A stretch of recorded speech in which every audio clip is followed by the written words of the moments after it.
Hello, I'm Susan Smith Nash, and you're listening to Thoughts on E-Learning. So today we're going to focus on Lloyd Bitzer, who is famous for the rhetorical situation.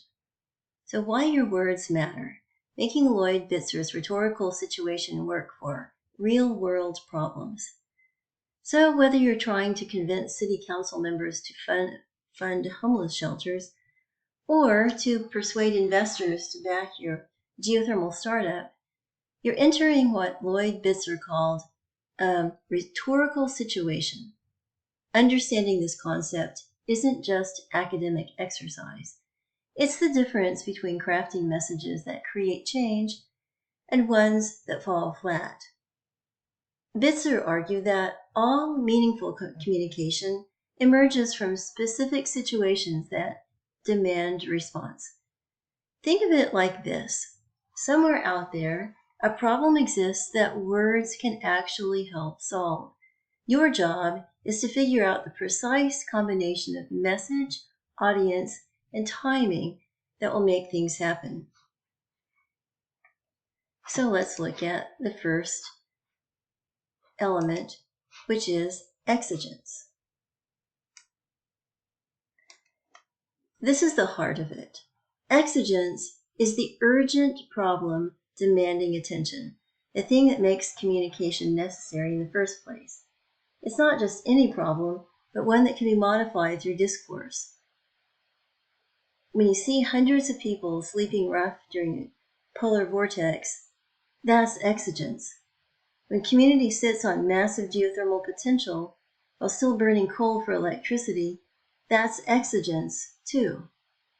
The key is recognizing that not every problem creates productive exigence.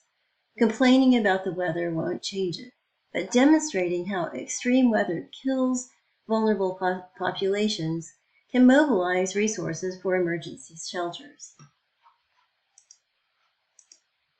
Here's the second, your people, audience. Your audience consists of the specific people who can actually do something about your exigence. Notice we said can, not should or might want to. For homelessness, your audience might include city planners with budget authority, not just compassionate citizens who lack decision-making power. For energy projects, you're targeting institutional investors with capital allocation authority, not environmental activists who already agree with you, but who can't write checks. This audience analysis gets tricky because effective audiences often span different groups. Your geothermal pitch might need to convince both risk-averse pension fund managers and optimistic clean tech venture capitalists. Each group brings different priorities, languages, and concerns to the same basic decision. Constraints. It's what's holding you back. Constraints are the forces that both limit and shape your rhetorical choices. Some constraints restrict you, like budget limitations for homeless services or regulatory hurdles for energy projects. Others empower you, like existing infrastructure, sympathetic media coverage, or recent policy changes that create opportunity. Smart communicators work with constraints rather than against them. If voters just rejected a tax increase, maybe your homeless shelter proposal emphasizes private partnerships and cost savings instead of additional funding. If oil prices just spiked, your geothermal project suddenly looks more economically attractive to risk-averse investors. So what's the next big element? The rhetor. You are in the mix. As the rhetor, you bring credibility, expertise, and relationships to the situation. A formerly homeless person advocating for services carries different authority than an academic researcher, both valuable, but in different ways.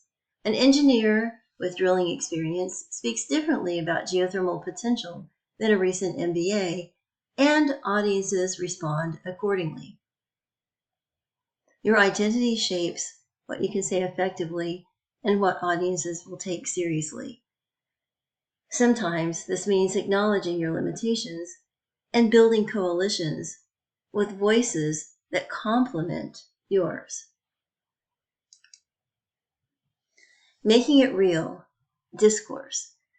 Finally, discourse is your actual message, the speech, report, proposal, presentation that responds to the exigence. Keep in mind that discourse can also mean the semiotic elements, the signs, symbols, nonverbal elements. Effective discourse feels inevitable given the situation, audience, and constraints you're working within. It doesn't feel forced or generic. A successful homeless services proposal might combine compelling personal stories, responding to the human exigence, with detailed budget analysis, addressing fiscal constraints, while speaking the language of a municipal efficiency, connecting with city manager audiences. Similarly, a geothermal investment pitch weaves together environmental urgency, regulatory advantages, and projected returns in ways that make the opportunity feel obvious rather than hopeful. The magic happens when all 5 elements align. Your urgent problem meets the right audience through carefully crafted discourse that works within real constraints while leveraging your authentic voice. That's when words actually change the world. And that's in a nutshell how the rhetorical situation works. It's quite powerful, especially when combined with Aristotelian notions of logos, ethos, and pathos, and also with Kenneth Burke's notions of consubstantiality and just really how to relate to your audience. It's all about persuasion. Well, thank you again. Please be in touch if you have questions. And if you are watching this on YouTube, it would be nice to give a like and subscribe and thumbs up and share. Thank you.